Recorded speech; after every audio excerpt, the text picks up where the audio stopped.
नमस्कार। आज हम एक ऐसी कहानी पर बात करेंगे जो हम सबके साथ हर पल होती है, फिर भी हम उसे नजरअंदाज कर देते हैं। ये कहानी है समय की, और उसे समझने, उसे काबू में करने के हमारे हजारों साल पुराने संघर्ष की।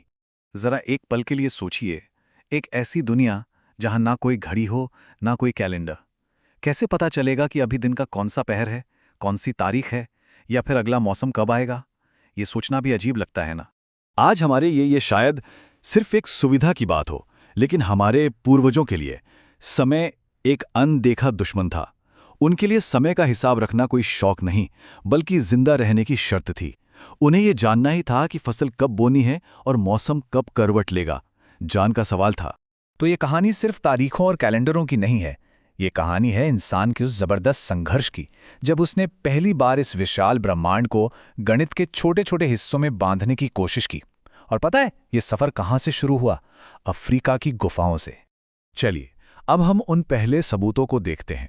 ये वो सुराग हैं जो हमें बताते हैं कि कैसे इंसान ने शहर और सल्तनतें बसाने से भी हजारों साल पहले गुजरते हुए वक्त को पकड़ने की कोशिश शुरू कर दी थी। हमारे सामने है इशांगो बोन। ये करीब 20,000 साल पुरानी एक हड्डी है जो कांगो में मिली। अब देखिए, पहली नजर में तो इस पर बने निशान बस कुछ लकीरें लगती हैं, है ना, बेतरतीब सी। लेकिन जब वैज्ञानिकों ने इसे गौर से देखा तो एक हैरान कर देने वाला पैटर्न सामने आया। और यहीं से बहस शुरू हो जाती है। एक थ्योरी कहती है कि ये निशान दरअसल एक लूनर कैलेंडर हैं, जो चांद के 29.5 दिन के साइकिल को ट्रैक करते थे। मतलब मौसमों या शायद किसी बायोलॉजिकल साइकिल का हिसाब। लेकिन दूसरी तरफ कुछ विद्वान कहते हैं नहीं, ये सब महज एक इत्तेफाक है। उनके मुताबिक ये बस गिनती करने का एक तरीका था, जैसे कोई शिकारी अपने शिकार गिन रहा हो। तो क्या था ये? एक एडवांस कैलेंडर या बस एक गिनती का औजार? इतिहास में जवाब इतने सीधे नहीं होते। तो इंसान की ये कोशिश एक छोटी सी हड्डी से आगे बढ़ी, और बहुत आगे बढ़ी। अब बात किसी एक इंसान के हाथ में रखे औजार की नहीं थी। अब बात थी एक पूरे समुदाय की, जिसने मिलकर एक विशाल स्मारक खड़ा कर दिया। जी हां, हम बात कर रहे हैं स्टोनहेंज की। अच्छा, तो स्टोनहेंज क्या था? यहां भी कहानी सीधी नहीं है। हाल ही में 2022 में प्रोफेसर टिमोथी डाविल ने कहा कि ये एक परपेचुअल सोलर कैलेंडर था। इसके 30 बाहरी पत्थर महीने के 30 दिनों को दिखाते हैं, और पूरा लेआउट लीप ईयर के साथ 365 दिन के साल का हिसाब रखता है। कमाल है ना? लेकिन रुकिए, 2023 में ही मैगली और बेलमोंटे ने कहा ये थ्योरी जबरदस्ती की है, नंबर फिट नहीं होते। उनका मानना है कि ये एक स्मारक था, कोई साइंटिफिक कैलकुलेटर नहीं। तो सवाल फिर वही है, क्या हम हजारों साल पुराने विज्ञान को देख रहे हैं या सिर्फ अपनी कल्पना को उन पत्थरों पर देख रहे हैं? अब देखिए, जिस वक्त पश्चिम में पत्थरों से समय को समझने की कोशिश हो रही थी, उसी दौरान भारत में एक बिल्कुल अलग और बहुत ही सोफिस्टिकेटेड तरीका विकसित हो रहा था। यहाँ एक बहुत बड़ी कॉस्मिक पहेली को सुलझाने की कोशिश चल रही थी, और वो पहेली थी ये: 11 दिन। दरअसल दिक्कत ये थी कि जो साल हम चांद के हिसाब से गिनते हैं वो 354 दिन का होता है, और जो सूरज के हिसाब से वो 365 दिन का। अब ये जो 11 दिन का फर्क है, ये हर साल जमा होता जाता है। इसका मतलब धीरे धीरे सारे त्योहार और मौसम अपनी जगह से खिसकने लगते। एक बड़ी उलझन थी ये, और इस उलझन का भारत में जो हल निकाला गया वो सच में शानदार है। इस कॉन्सेप्ट को कहते हैं अधिक मास, यानी एक्स्ट्रा महीना।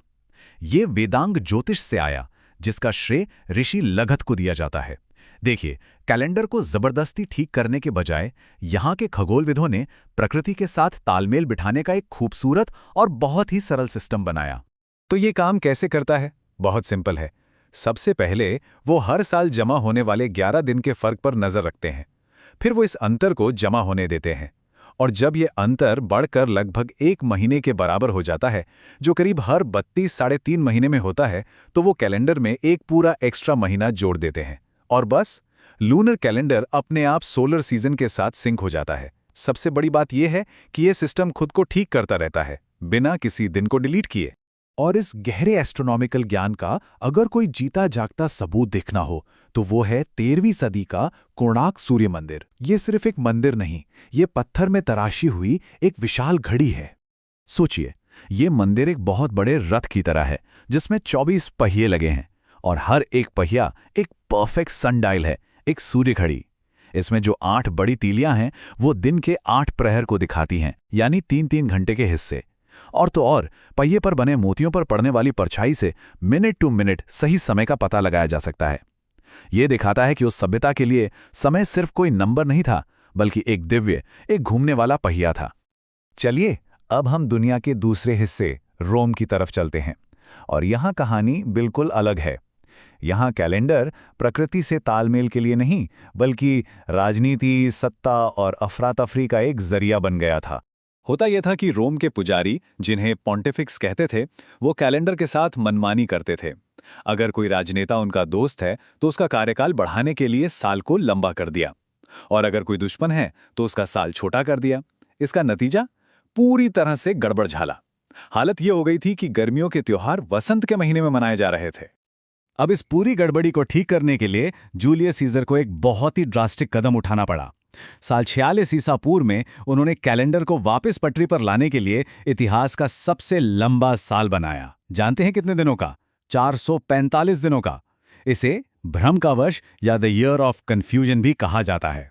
सीजर का नया जूलियन कैलेंडर काफी हद तक ठीक था, लेकिन उसमें भी एक छोटी सी गड़बड़ रह गई थी।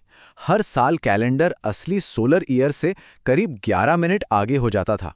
अब 11 मिनट सुनने में तो बहुत कम लगते हैं ना, लेकिन सदियों तक जब ये गलती जमा होती रही तो एक और बड़ा संकट खड़ा हो गया। देखिए, साल 325 तक ये गलती 3 दिन की हो चुकी थी। साल 1000 आते आते 7 दिन, और 16वीं सदी यानी साल 1582 तक कैलेंडर मौसमों से पूरे 10 दिन आगे भाग रहा था। ये चर्च के लिए एक बहुत बड़ी समस्या थी, क्योंकि ईस्टर का त्योहार सही समय पर नहीं पड़ रहा था।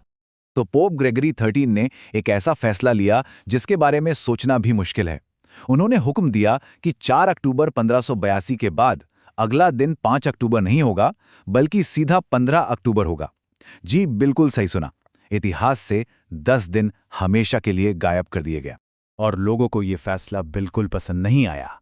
हर तरफ दंगे और विरोध प्रदर्शन शुरू हो गए।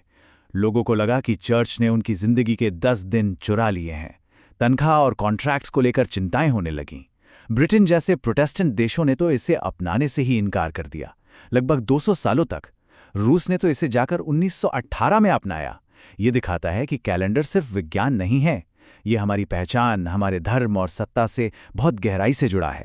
तो सवाल उठता है कि कौन सा सिस्टम बेहतर था, वो जो प्रकृति के साथ चलता है या वो जो सबको एक नियम में बांधता है? और यही सवाल हमें आज के दौर में लाता है कि हम आज समय को कैसे जीते हैं। देखिए, दोनों सिस्टम के पीछे का दर्शन यानी फिलॉसफी बिल्कुल अलग है। ग्रेगोरियन सिस्टम मानकीकरण और नियंत्रण की बात करता है। इसने हमें व्यापार और यात्रा के लिए एक ग्लोबल स्टैंडर्ड दिया, लेकिन जब गलतियां जमा होती हैं तो उसे ठीक करने के लिए ऐसे बड़े और झटकेदार सुधार करने पड़ते हैं। दूसरी तरफ भारतीय चंद्र सौर प्रणाली प्रकृति के साथ सामंजस्य की बात करती है।